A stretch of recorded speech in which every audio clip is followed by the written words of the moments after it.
नमस्कार साथियों, स्वागत करता हूं आपके अपनी YouTube channel sure success point 1 पे। और आज मैं आप लोग के लिए करके आया हूं एसएससी एमटीएस और जीडी के लिए, जो कि जनरल अवेयरनेस क्वेश्चन है। 25 क्वेश्चन जो कि बहुत ही ज़बरदस्त है। और आपको ये देखना है कि इस 25 क्वेश्चन में आप कितना सही करते हैं। तो वीडियो को पूरा लास्ट तक ज़रूर देखें, ठीक है। अगर आप चैनल पे नए आए हैं तो पहले चैनल को सब्सक्राइब कर लें, बेल आइकन को प्रेस कर लें और ये वीडियो को जितना ज़्यादा से ज़्यादा शेयर अपने दोस्तों के साथ ज़रूर करें, ताकि उनको भी इस वीडियो का पूरा फ़ायदा मिल सके। चलिए स्टार्ट करते हैं वीडियो को क्वेश्चन नंबर 1 से। चलिए, तो क्वेश्चन नंबर 1 है क्या कि which of the following pairs are incorrect. निम्नलिखित में से कौन से युग्म सही नहीं है ना। यानी जो गलत है उसको क्या करना है, सही आंसर बताना है, ठीक है। पहला ऑप्शन है क्या कि गोल्डन रिवॉल्यूशन फ्रूट प्रोडक्शन, यानी स्वर्ण क्रांति फलों का उत्पादन से संबंधित है। दूसरा क्या है, blue revolution increasing production of fertiliser, यानी नीली क्रांति उर्वरकों से संबंधित है, उर्वरकों के उत्पादन से संबंधित है। और yellow revolution for the production of eggs, पीली क्रांति अंडों के उत्पादन से संबंधित है। ऑप्शन है ओनली 1, ओनली 2, बोथ 1 and 2, ठीक है, दोनों गलत है। या दोनों बोथ 2 and 3, ये गलत है ना। तो यहाँ पे हम देख रहे हैं क्या कि निम्नलिखित में से कौन सा युग्म सही नहीं है। यानी कि गोल्डन रिवॉल्यूशन ये फ्रूट प्रोडक्शन से संबंधित है, ये तो सही है, ठीक है।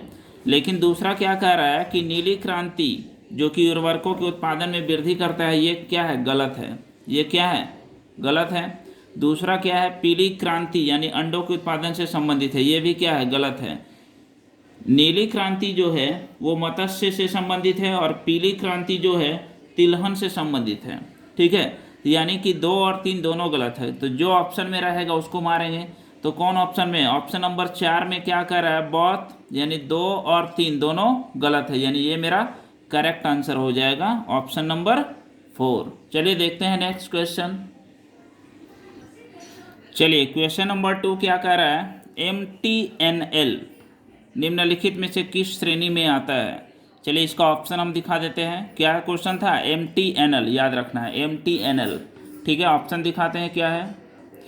चलिए इसका ऑप्शन क्या है, नवरत्न है, दूसरा ऑप्शन महारत्न है, तीसरा ऑप्शन मिनी रत्न है और चौथा ऑप्शन कोई नहीं, है ना। तो जो MTNL है वो नवरत्न से संबंधित है। क्या है, नवरत्न इसका सही आंसर हो जाएगा। चलिए देखते हैं नेक्स्ट क्वेश्चन। चलिए इस क्वेश्चन में क्या कह रहा है, which of the following right has been removed from the fundamental right and converted to a simple legal right. निम्नलिखित में से कौन से अधिकार को मौलिक अधिकारों से हटाकर एक सामान्य कानून अधिकार बना दिया गया है, ठीक है।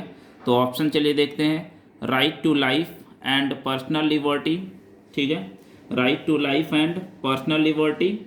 दूसरा क्या, यानी जीवन की रक्षा एवं दैहिक स्वतंत्रता का अधिकार, ठीक है। दूसरा है राइट टू प्रॉपर्टी, संपत्ति का अधिकार। तीसरा है राइट टू एजुकेशन, यानी शिक्षा का अधिकार। और चौथा है राइट टू फ्रीडम और रिलीजन, यानी धार्मिक स्वतंत्रता का अधिकार, ठीक है। तो बोला जा रहा है कि कौन से अधिकार को हटाकर एक सामान्य कानून अधिकार बना दिया गया है, ठीक है।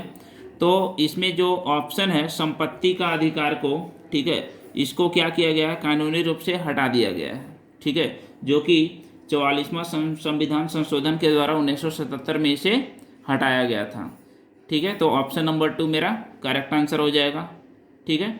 चलिए देखते हैं नेक्स्ट क्वेश्चन। चलिए देखिए इस क्वेश्चन में क्या कह रहा है, निम्नलिखित में से कौन मौलिक कर्तव्य के अंतर्गत नहीं आता है ना। विच of the following does not come under the fundamental duty, fundamental duty के अंतर्गत कौन नहीं आता है। सार्वजनिक संपत्ति की सुरक्षा, है ना, the safeguard public property, ये क्या है, मौलिक कर्तव्य के अंतर्गत आता है। To protect and improve the natural environment, ये भी मौलिक कर्तव्य के अंतर्गत आता है, प्राकृतिक पर्यावरण का संरक्षण, उनमें सुधार करना। इसके बाद तीसरा ऑप्शन है टू प्रमोट हारमोनी, यानी सद्भाव को बढ़ावा देना, ये भी मौलिक कर्तव्य के अंतर्गत आता है। लेकिन चौथा ऑप्शन जो है वो क्या कर रहा है, to protect of speech, sorry to protect freedom of speech and expression, यानी अभिव्यक्ति की स्वतंत्रता का संरक्षण, ये मौलिक कर्तव्य के अंतर्गत नहीं आता है। तो ये मेरा राइट आंसर हो जाएगा। ठीक है, चलिए देखते हैं नेक्स्ट क्वेश्चन। चलिए देखते हैं ये क्वेश्चन में क्या कर रहा है। Which emperor wrote the play Nagananda in Sanskrit language, Sanskrit language में नागनंद की रचना किस शासक द्वारा की गई है। तो ये जो नागनंद है, ये किताब है ना, इसको लिखा था कौन, हर्षवर्धन लिखा था। तो हर्षवर्धन जिस ऑप्शन में रहेगा उसी को मारेंगे। तो ऑप्शन 1 में नहीं है, ऑप्शन 2 हर्षवर्धन है। तो हर्षवर्धन मेरा राइट आंसर हो जाएगा। ठीक है, चलिए देखते हैं नेक्स्ट क्वेश्चन।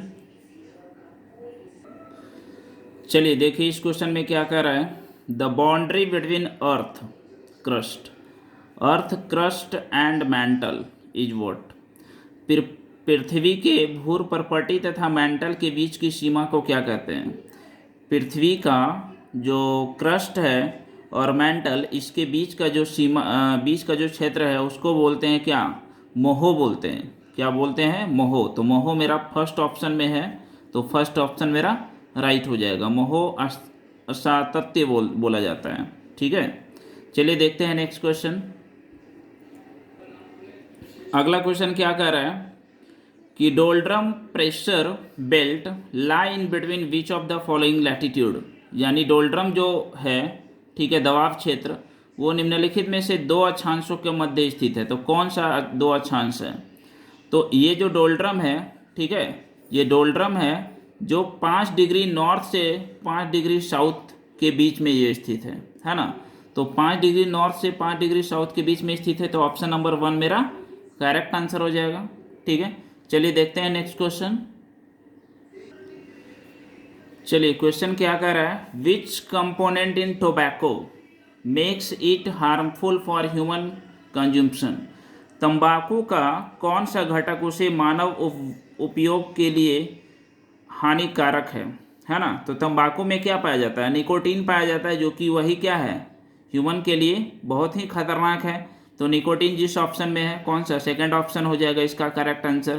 तंबाकू में निकोटीन के कारण ये क्या होता है, आदमी को इफेक्ट पहुंचाता है। ठीक है, तो ये मेरा राइट आंसर हो जाएगा। चलिए देखते हैं नेक्स्ट क्वेश्चन। चलिए इस क्वेश्चन में क्या कह रहा है कि what is the full form of BOD, है ना। BOD का फुल फॉर्म क्या होगा। तो बायोलॉजिकल ऑक्सीजन डिफिसिट, ये नहीं होगा। बायोलॉजिकल ऑक्सीजन डिफरेंस, ये भी नहीं होगा। बायोलॉजिकल ऑक्सीजन डिमांड, ये जो BOD का फुल फॉर्म है, ये बायोलॉजिकल ऑक्सीजन डिमांड होगा। तो ये मेरा राइट आंसर हो जाएगा। ठीक है, बायोलॉजिकल ऑक्सीजन डिस्ट्रीब्यूशन, ये भी नहीं होता है। तो ऑप्शन नंबर 3 मेरा करेक्ट आंसर हो जाएगा। चलिए देखते हैं नेक्स्ट क्वेश्चन। चलिए क्वेश्चन नंबर नेक्स्ट में क्या है कि एल बोली is related to which of the following system of the human body, निम्नलिखित में से मानव शरीर की किस प्रणाली से एल्वियोली संबंधित है। तो एल्वियोली जो है मानव का जो रेस्पिरेटरी सिस्टम है उससे संबंधित है ना। एल्वियोली किससे संबंधित है, रेस्पिरेटरी सिस्टम यानी श्वसन प्रणाली। तो श्वसन प्रणाली ऑप्शन नंबर 4 में है ना। ये परिसंचरण प्रणाली सर्कुलेटरी सिस्टम से संबंधित नहीं है, एक्सक्रेटरी सिस्टम से संबंधित नहीं है, रिप्रोडक्टिव सिस्टम से संबंधित नहीं है, ये रेस्पिरेटरी सिस्टम से संबंधित है एल्वियोली। ठीक है, चलिए देखते हैं नेक्स्ट क्वेश्चन। नेक्स्ट क्वेश्चन क्या कर रहा है, what is the SI unit of intensity of sound, यानी ध्वनि की तीव्रता का SI मात्रक क्या है। ध्वनि की तीव्रता का SI मात्रक क्या है। तो इसका आंसर हो जाएगा डेसिबल। ठीक है, डेसिबल जो है वो ध्वनि की तीव्रता का SI मात्रक है। ठीक है, चलिए देखते हैं नेक्स्ट क्वेश्चन। चलिए इस क्वेश्चन में क्या कह रहा है, which colour is formed when blue and green are mixed, जब ब्लू और ग्रीन को अगर मिक्स किया जाएगा तो कौन सा कलर बनेगा। नीला और हरा रंग को मिलाएंगे तो क्या बनेगा, सियान बनेगा, है ना। सियान इसका करेक्ट आंसर हो जाएगा। चलिए देखते हैं नेक्स्ट क्वेश्चन। चलिए इस क्वेश्चन में क्या कह रहा है कि इन computer terminology what is the full form of FTP. FTP यानी फाइल ट्रांसफर प्रोटोकॉल होता है, ठीक है। तो फाइल ट्रांसफर प्रोटोकॉल किस में लिखा हुआ है? फाइनल ट्रांसफर पोजीशन ये नहीं होता है, फाइल ट्रांसफर पोजीशन ये भी नहीं होता है, फाइल ट्रांसफर पैकेट ये भी नहीं होता है। ऑप्शन नंबर 4 क्या है? File transfer protocol. तो ऑप्शन नंबर 4 मेरा करेक्ट आंसर हो जाएगा, ठीक है। चलिए देखते हैं नेक्स्ट क्वेश्चन। चलिए इस क्वेश्चन में क्या कह रहा है, what is an exothermic reaction, यानी ऊष्माक्षेपी प्रतिक्रिया क्या होती है? Reaction in which heat is released. तो ऊष्माक्षेपी अभिक्रिया वैसी अभिक्रिया होती है जिसमें क्या हो? ऊष्मा का रिलीज हो, ऊष्मा, ठीक है, रिलीज हो यानी हीट रिलीज हो। तो ये ऑप्शन मेरा करेक्ट हो जाएगा, ठीक है ना। ये ऑप्शन मेरा करेक्ट हो जाएगा। दूसरा क्या ऑप्शन था? प्रतिक्रिया जिसमें ऊष्मा अवशोषित होती है। ये तो नहीं होगा क्योंकि ये नहीं होगा। नेक्स्ट क्वेश्चन है प्रतिक्रिया जिसमें ना तो ऊष्मा विमोचित होती है और ना ही अवशोषित होती है, नन ऑफ दी। तो यानी कि ऑप्शन नंबर 1 में इसका करेक्ट आंसर हो जाएगा। चलिए देखते हैं नेक्स्ट क्वेश्चन। नेक्स्ट क्वेश्चन क्या है, what is the main component of brass alloy, है ना। ब्रास एलॉय में किसका मिक्सचर रहता है, ठीक है, यानी पीतल मिश्र धातु का मुख्य घटक कौन सा है? यानी पीतल जो बनता है वो किससे बनता है? कॉपर और जिंक से बनता है, यानी फर्स्ट मेरा ऑप्शन करेक्ट हो जाएगा, ठीक है। बाकी नेक्स्ट ऑप्शन क्या है? गलत है, ठीक है। तांबा और सोनातु से नहीं बनता है, तांबा जस्ता निकेल से भी नहीं बनता है, तांबा और निकेल से भी नहीं बनता है, ठीक है। तो बाकी सारे ऑप्शन गलत हैं, ठीक है। ऑप्शन नंबर 1 मेरा कॉपर और जिंक से क्या बनता है? पीतल बनता है, ठीक है। चलिए देखते हैं नेक्स्ट क्वेश्चन। चलिए इस क्वेश्चन में क्या कर रहा है, which among the following national water and animal of India. India का जो नेशनल वाटर एनिमल है वो क्या है? मगरमच्छ नहीं है, कछुआ नहीं है, घड़ियाल नहीं है, लेकिन गैगेंटिक डॉल्फिन यानी गंगा सूर जो है ये क्या है? नेशनल वाटर एनिमल है इंडिया का, ठीक है। तो ये मेरा राइट आंसर हो जाएगा। चलिए देखते हैं नेक्स्ट क्वेश्चन। चलिए इस क्वेश्चन में क्या कह रहा है, which of the following is not member of nation of SAARC. निम्नलिखित में से कौन सा सार्क का सदस्य राष्ट्र नहीं है, ठीक है। सार्क का कौन सदस्य राष्ट्र नहीं है? अफगानिस्तान ये सार्क का सदस्य है, पाकिस्तान ये भी है, नेपाल ये भी है, लेकिन म्यांमार नहीं है। म्यांमार क्या है? सार्क का सदस्य राष्ट्र नहीं है। और ऐसे बोला जाए तो सार्क की स्थापना जो है 8 दिसंबर 1985 को ढाका में हुआ था, ठीक है। तो इसका आंसर क्या हो जाएगा? म्यांमार इसका सदस्य नहीं है। तो ये मेरा राइट आंसर हो जाएगा ऑप्शन नंबर 4। चलिए देखते हैं नेक्स्ट क्वेश्चन। चलिए ये क्वेश्चन क्या कह रहा है, जेबी डनलप ने किसका आविष्कार किया था? हवाई जहाज का ये आविष्कार नहीं किया था, कार का भी नहीं किया था, और रबर बोट का भी आविष्कार नहीं किया था। तो ये जो जेबी डनलप है ये किसका आविष्कार किया था? रबर वाले टायर का आविष्कार किया था, यानी ऑप्शन नंबर 3 मेरा करेक्ट आंसर हो जाएगा। चलिए देखते हैं नेक्स्ट क्वेश्चन। चलिए अगला क्वेश्चन है, what is the essential to a vertebrate, यानी वर्टिब्रेट क्या है? फर्स्ट ऑप्शन बैकबोन है, सेकंड ऑप्शन रेप्टाइल है, थर्ड ऑप्शन मैमल है, फोर्थ ऑप्शन एनिमल है। तो इसका आंसर को कमेंट बॉक्स में लिखना है, ठीक है। कौन कौन सही जवाब देता है इसको, ठीक है। तो चलिए देखते हैं नेक्स्ट क्वेश्चन। चलिए अगला क्वेश्चन क्या कर रहा है, who amongst the following is renewed vocalist, ठीक है। निम्नलिखित में से कौन एक प्रसिद्ध गायक है ना। कौशल्या रेड्डी ये गायक ये गायिका नहीं है, मंजीत बाबा ये भी नहीं है, राजा रवि वर्मा ये भी नहीं है, लेकिन पंडित जसराज ये क्या है? भारतीय शास्त्रीय क्या है? ये गायक हैं। तो ये मेरा करेक्ट आंसर हो जाएगा क्योंकि यही प्रसिद्ध गायक के बारे में क्वेश्चन पूछ रहा था। चलिए देखते हैं नेक्स्ट क्वेश्चन। अगला क्वेश्चन है, व्हाट इज खानका। खानका क्या होता है? ये जो खानका वर्ड है ये सूफी सभा का एक सदन होता है जहाँ पे लोग सूफी लोग बैठते हैं, ठीक है, उसी को बोला जाता है ना।